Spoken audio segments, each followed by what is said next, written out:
Yeah, it's a new thing that actors are producing films now. Because we are a little more open to the Western cinema of late. Some of us have decided to make films at least technically as nice as the Western cinema. The content being Indian, bring it here. When you tell that to a regular producer, no, we don't want to make a film for the Western audience. We just want to make a film which runs here and makes us money. So it forced us, or sort of made us move towards producing film. You know, playing a Tavaif, and that too a nice, good Tavaif, has always been kind of poignant and poignant. People like that little contradiction about a Tavaif who's a good Tavaif, because she's supposed to be someone who doesn't have values in life, and yet here she is, a very feeling, thinking kind of a woman. I think that in itself is very challenging and very interesting about Chandramukhi. I guess for Chandramukhi, this was the first time in her life she meets a man who doesn't want anything from her, who doesn't even want to look at her, you know.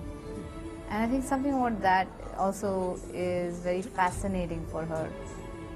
And she falls in love with him totally and completely, even when she knows that probably she'll never be loved back. And yet the same man is in love with, so much in love with someone else. I think that is also one of the reasons why she falls in love with him, because there's a lot of love in him, and she sees the intensity with which this man loves that woman, you know. And for the first time in her life, she sees love and she feels love.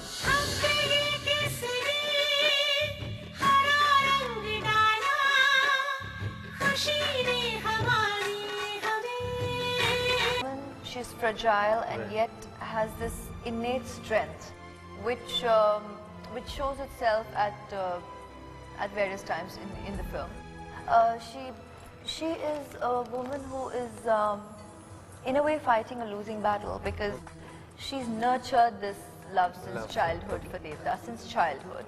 That's why I call her a child woman, because for a kid to recognize that this is the man that she loves that early in life, has to be a woman very early to have recognized this emotion and live with it for the rest of her life, and as strongly as she did, almost unconditionally.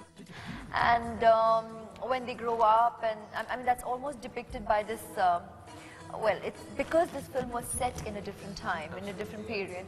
It's got its own innocence, it's got its own, which probably today's generation might turn around and find charming almost, you know. It's enchanting to think that these lovers actually nurtured this for the duration that they did. It's almost symbolic in the way she has literally held this torch for years. She literally lights a diya, and she keeps that flame alive.